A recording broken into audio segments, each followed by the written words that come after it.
Good evening and welcome to tonight's telephone town hall with Good evening and welcome to tonight's telephone town hall with UFCW 99 President Jim McLaughlin. My name is Layla and I will be the moderator for tonight's event. We will begin in just a moment and we are excited to have you join us. But before we begin, just a few quick points to make. Right now, we're in the process of dialing out to hundreds of members, so just stay on the line and we'll be hearing from President Jim McLaughlin shortly. Also, we want to hear from you. If you would like to ask a question about our current contract negotiations, please press 0 on your telephone keypad and you'll be connected directly with one of our volunteer operators. Again, press 0 to ask a question. If you have just joined us, good evening and welcome to tonight's telephone town hall with UFCW 99 President Jim McLaughlin. I'm Layla and I'll be the moderator for tonight's event. We are going to begin in just a moment and thanks for joining us. Right now, we're in the process of dialing out to hundreds of members, so just stay on the line and we'll hear from President Jim McLaughlin shortly. If you want to ask a question about our current contract negotiations, please press 0 at any time during this event. Again, press 0 at any time to ask a question. And now, without further delay, it is my pleasure to introduce UFCW 99 President Jim McLaughlin. Thank you, Layla. I appreciate it. I also appreciate all of our members getting on the phone this evening and really taking part in this important phone call. This is the second time that we've tried to approach our bargaining committee, our advisory committee, using this the town hall technology. And I think it was very successful last time, and certainly the polling from many of you that participated last time indicated that. It's much easier than driving down to the Phoenix office or the Tucson office or for those in the outlying area to Camp Verde to come to a meeting that may last an hour or so. And I find these meetings we can get a little more direct with what's going on and get into that and then answer questions for our members at the end. So I really appreciate you taking part in this. I do have to tell you, though, that I believe we are going to have an in-person advisory meeting at some point soon. And I will get you those details. Right now we're looking at setting that up for next Tuesday evening in the Phoenix office and in the Tucson office. Once we get that locked down, we will shoot emails out to everybody and make sure that you get that information. So if you don't think we have your email address, and we emailed out to everybody on this phone tonight, so that if you didn't get an email from us, please get a hold of your rep and get your email address to us so that we can communicate time and location for the advisory meetings next week. So on the agenda of updating you on bargaining, a couple of interesting things have gone on. First of which is we are very close to tentative agreements with both Fry's and Safeway, and I expect actually by this evening to have an agreement. We are looking at several issues. One issue that certainly has presented itself in these negotiations that has made things very difficult is the Safeway sale. Safeway sale to a private equity firm out of New York that also owns the Albertsons chain has complicated these negotiations in ways that probably haven't been fully considered. There will likely be a couple of store closings at least, and when those stores close, it's certainly our goal, and I know the goal of all of our Safeway members, that the stores that would close would not be Safeway stores where our members currently work in good paying jobs.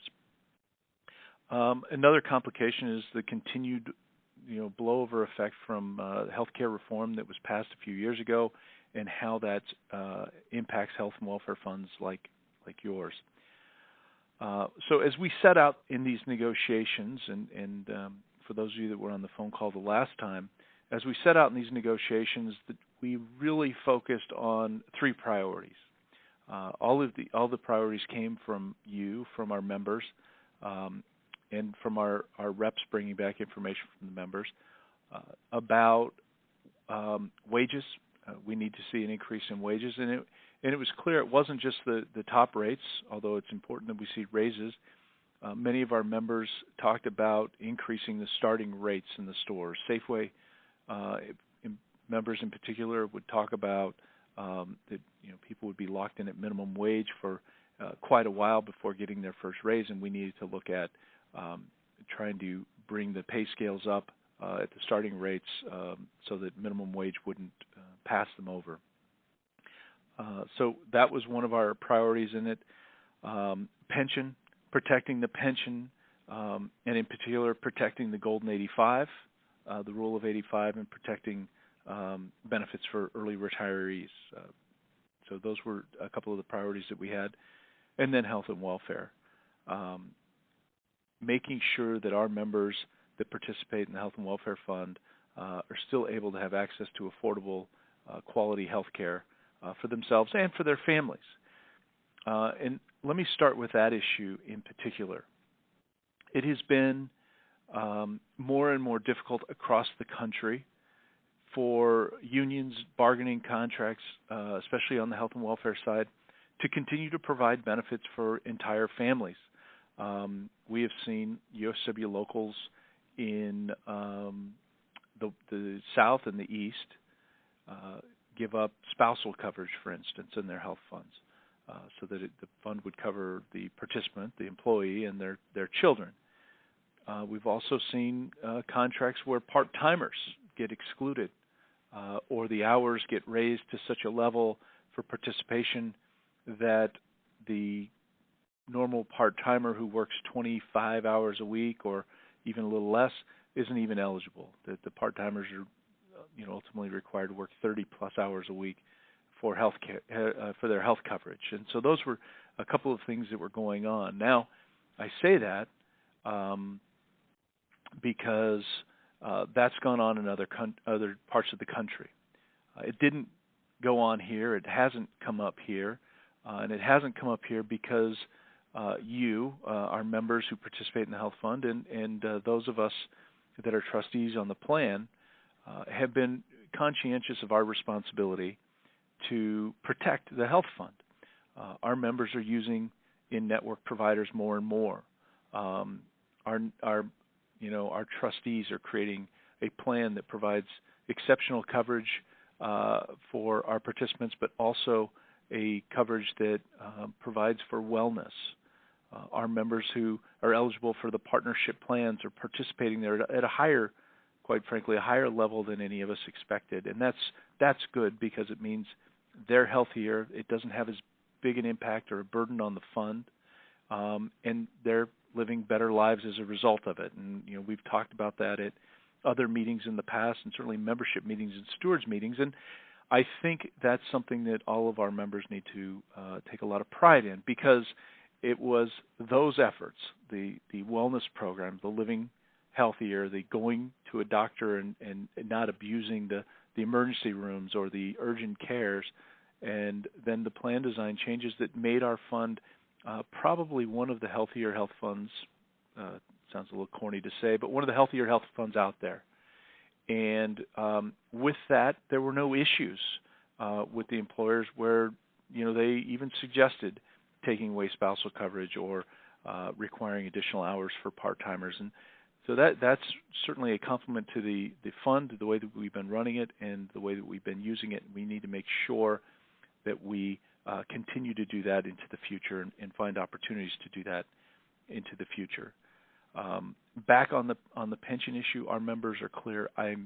The Golden 85 is not an issue that our members are in any position at today, or does it appear that they will be in the future to want to move away from the Golden 85. It's a great benefit. It's one that our members have worked hard for, and it's one that we just aren't interested in giving up on. On the pension, though, it really is an issue of remaining status quo. We're in what they call a rehab plan, and because we're in a rehab plan, there's not much you can do to increase benefits. And so in light of the fact that we can't really do much to increase benefits or make the benefits better than they already are, we certainly aren't going to make any other changes to that. And then hard money. As you look across the country again, and it probably gets a bit redundant when I constantly talk about, well, across the country, this is what's going on in negotiations. but it is really one of the matrix that we use as we start to look at the contract to figure out where our strategy is going, where our leverage is going to be, what our opportunities are going to be, and then creating a proposal out of that. And as we've looked across the country, many local unions have settled contracts out there with one hard money increase, a bonus, and maybe another bonus, or there's a local union not far from Arizona that had a hard money increase in the first year, a bonus in the second year, a hard money increase in the third year, and a bonus in the fourth year. And so any hard money wage increases that they received are spread out over 4 years. Our goal is to try to get hard money increases in each year of a short contract. We talked on the last phone call about a short contract because with this merger with Safeway and Albertsons, Cerberus, both the opportunity for us to hopefully get in and organize those Albertsons stores exists, but we also don't want to be sitting out in a long-term contract where we can't use that opportunity. So to leverage some sort of assistance for the workers at Albertsons who will soon hopefully be employees of the Safeway company. On that subject, though, and I don't want to get off the bargaining subject, we right now don't have any confirmation of whether these stores will be operated as Safeway or Albertsons. Certainly common sense and instincts and rumors would tell us that the stores will be continued to operate as Safeway stores, which makes a lot of sense here in Arizona. Again, I think we're going to probably end up with a tentative agreement shortly, probably tonight. And then we will plan to do the ratification meetings at some point next week, and we will plan to do the advisory meeting right now on Tuesday, and we'll get you the details to that as soon as we can. Planning on a short 2-year contract, and one that I think hopefully all of our members will be proud of. If my voice sounds like it's going, it's as a result that we've been in bargaining today trying to get this thing done. So with that, let's open it up to a few questions. But that's my report on negotiations. Provided we get done tonight and we can get something going, I need all of our members to vote this contract. So when you get back to your stores tonight or tomorrow or over the weekend, we will have meeting information in the stores, and we'll see if we can't get how many members we can get out there to vote this contract. We do need as many members as we possibly can. So with that, Layla, why don't we go ahead to some questions? Great. Thank you so much, Jim. We actually have a lot of good questions coming in here. And just a reminder, folks, if you would like to ask a question of Jim about contract negotiations, please press 0 at any time. So the first question we have is from Kim in Tucson, and she wants to know if we get this contract done, when will we be voting on it? Thanks, Kim. And right now we're putting in motion plans to vote it next week. In Tucson, we would plan on probably voting at a location in Tucson on Wednesday would be my goal. If we can get everything done tonight and tomorrow, Wednesday I think we could be ready to vote it. We will get that information out as soon as it's scheduled. I suspect we'll do Tucson Wednesday, Phoenix Wednesday, and then we'll move into the other areas on Thursday. At least that's the plan for right now. But thanks, Kim. That's a great question. Thank you, Jim. Our next question is from Lisa in Kingman. She wants to know if there are going to be advisory meetings for outlying areas, and if so, where will they be? Yeah, thank you, Lisa. We are planning to do meetings in the outlying areas. They're going to be more than advisory meetings. They're going to be ratification meetings where all of our members in those areas can come to the meeting. We will make sure we get a copy of the proposal to everybody that's there, answer questions, and then likely vote it that night or that morning. What we typically do is an evening meeting and a morning meeting, and that's our plan this time. So it would be Thursday night for outlying, well, the non-Tucson, non-Phoenix areas will come out on Thursday night and do our first meetings and votes. and then we'll likely do Friday morning meetings and votes. Great, thank you, Jim.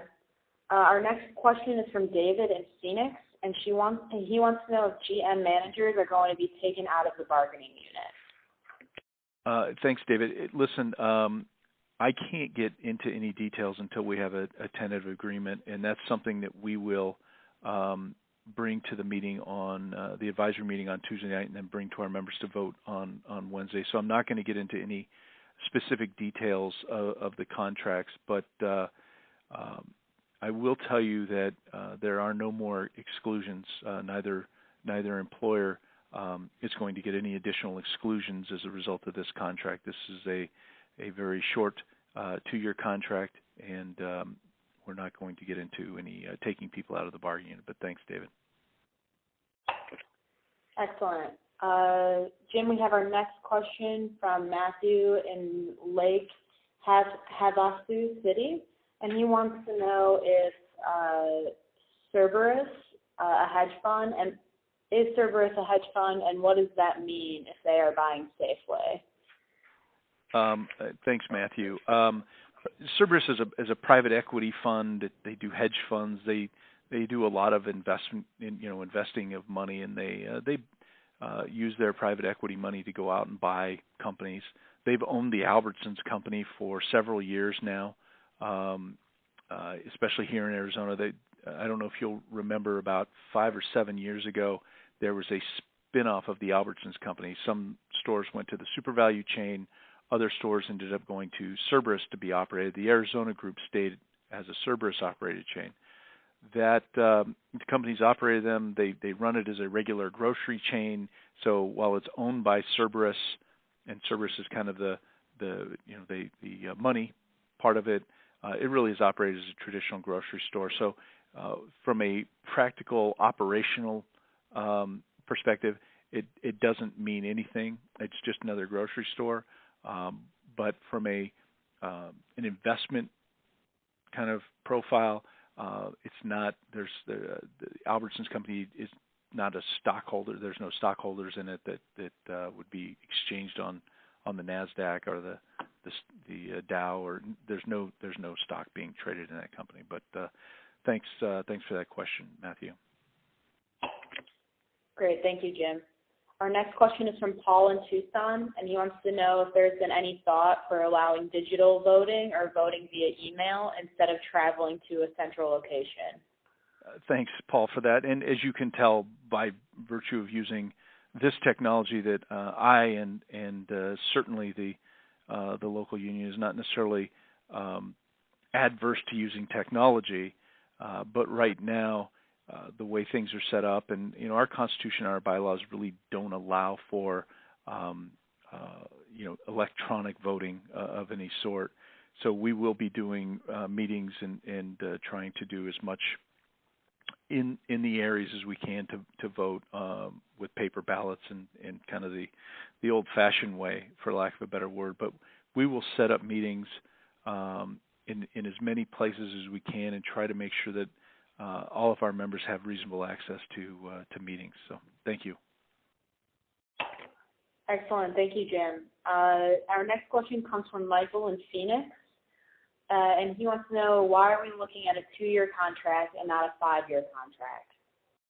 Well, it's an interesting question and a good question. And we've done both here. The last contract was a 2-year contract. The contract before that was almost a 4-year contract, and the contract before that was a 5-year contract. And so we've really done them all. I don't know that there's any sort of research that would say that one is a better contract than another. I kind of, on one hand, I kind of like short contracts, 2-year agreements, because it allows us the flexibility to take advantage of opportunities when things are going well, but it also allows us the opportunity to prepare when things are going bad. And let me just give you one example. 2003-2004 contract was it was a contract that was started in 2003 is when it expired, and we went back in negotiations in 2008. In 2003, we went in. The market was soft, the economy was soft, and our contract, and there was a strike in Southern California that was several weeks, 20-something weeks, and it really impacted our ability to bargain. And so we ended up in a very long contract with a contract that wasn't representative of what the work our members were doing or the economics that our members deserved. And the first opportunity we would get to get back into negotiations was in 2008. Well, so the economy was going gangbusters in 2006, 2007, and it was in 2008 when the market took a crash. So had we not ridden a 5-year contract, had we only been able to negotiate a 3-year contract or so, we may have had opportunities for a better contract than we would have. 2008, most of our attention was taken up by the market crash and the effect it had on our pension. And that's where we spent a lot of time in 2008 negotiations, 2009 negotiations to get a settlement. And we ended up, all things considered, with a pretty good settlement at that point. And then, as you may remember, in 2012 we did a 2-year contract, and now we're really looking at a 2-year contract now. I'm partial to a 3-year contract, but I think at this point a 2-year contract, because of the new employer that's coming in to take over Safeway, I think that makes a lot of sense, and I think that's probably our best strategy is to do a 2-year contract this year, and so that's why we're there. But thanks, Michael. Thank you, Jim. Our next question is from Beverly in Mesa. She wants to know, she's going on vacation next week. Is she going to be able to vote in another location? Beverly, I think you should probably get to your union rep and talk to them. I don't know what other location you would be going to. We really need people to vote in their location where their voting is taking place. But if you talk to your rep, maybe we can get a little more information and figure something out. But for the most part, we really need you to vote at your location. Great, thank you, Jim. Our next question is from Cal in Flagstaff. They want to know, how long is the pension going to be in a rehab state? Great question, Cal. And I think we've got probably at least one more contract cycle. It might be like I don't have the dates in front of me. I think it's like 2020 is when the rehab plan will end. It may be a little longer than that, but let's shoot for 2020. As I'm talking to you, I'm pulling open the contract to see if I can find it really quick, but it doesn't look like it. But it's the rehab plan will last until I can't find it that quickly. Sorry, Cal.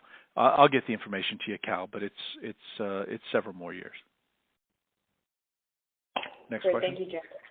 Yep. Our next question is from Bob in Phoenix, and he wants to know if there's going to be a voting location in East Valley. Thanks, Bob. We're still setting up locations right now. Last year we did, 2 years ago we did voting in the East Valley, West Valley, Central, and it really became difficult to manage that. We're still looking at locations. I'm supposed to have a meeting as soon as we're off this conference call tonight to figure that all out. But right now we're planning for sure at the Phoenix office, and we'll figure out if we're doing in other locations. But right now we're going to plan on the Phoenix office. But thanks, Bob. And Layla, why don't we do, as I look at the thing, I noticed we're getting a lot of people dropping off the call. Maybe we do two more questions, and then we'll sign off. Sounds great, Jim. Our next question is from Peggy in Phoenix, and she wants to know if Cerberus can take the union away if we merge. Thanks, Peggy. We've certainly had other questions like that at our meetings, and it's been a question that a lot of our members are concerned about, and the answer is no. They can't. Safeway is going to, the company is going to stay the company, and the one you work for, the contract will follow you. Don't expect any issues with that from the newly organized company. And the fact that we have a union contract there, and the fact that a majority of the workers have been there for a long time, I think should give you some comfort in not having that concern. So I don't believe that's an issue, and nor should it be. But thank you. Thank you, Jim. And our last question is going to be from John in Lake Havasu City. Is Smith participating in the negotiations, or are they doing a Me Too agreement like they have in the past? Thanks, John. Yes, Smiths and Fry's are kind of bargaining together in these negotiations. So they are taking part in these negotiations, and I will tell you that I think Smiths, they always take an active role. Sometimes they let Fry's take the top role, but they are Kroger. They are the same company, but they are taking an active role in these negotiations. So thank you for that contract. Thank you, Jim. And sorry, go ahead. With that, I was just going to take the time to thank everyone for participating in the phone call. I know what our priorities are for these negotiations. Our members have made it very clear to me what our priorities need to be for these negotiations. And my goal all along was to bring back a contract that our members would be proud of, and that our members would be able to build membership in the stores and build membership in the industry on. And I think that the contract that we're going to get hopefully done tonight will represent all of that. It's one that will continue to build our union and one that our members will continue to be proud of. So with that, I want to thank everyone for participating tonight, and I want to make sure that I see you all next week at the advisory meetings on Tuesday evening, and hopefully we can see you at ratification meetings on Wednesday, Thursday night, and Friday morning. So thank you, Layla, and thank you everyone for participating. Yes, it was great. Thank you so much, Jim. And if you folks have a question that you didn't get answered, please just stay on the line, and you will be able to leave a voicemail at the end of the event. Just give us your name and the best number to reach you at, and we'll get that question from you folks. Again, you can leave a voicemail at the end of this event. Thanks for your time, and have a great night. Goodbye.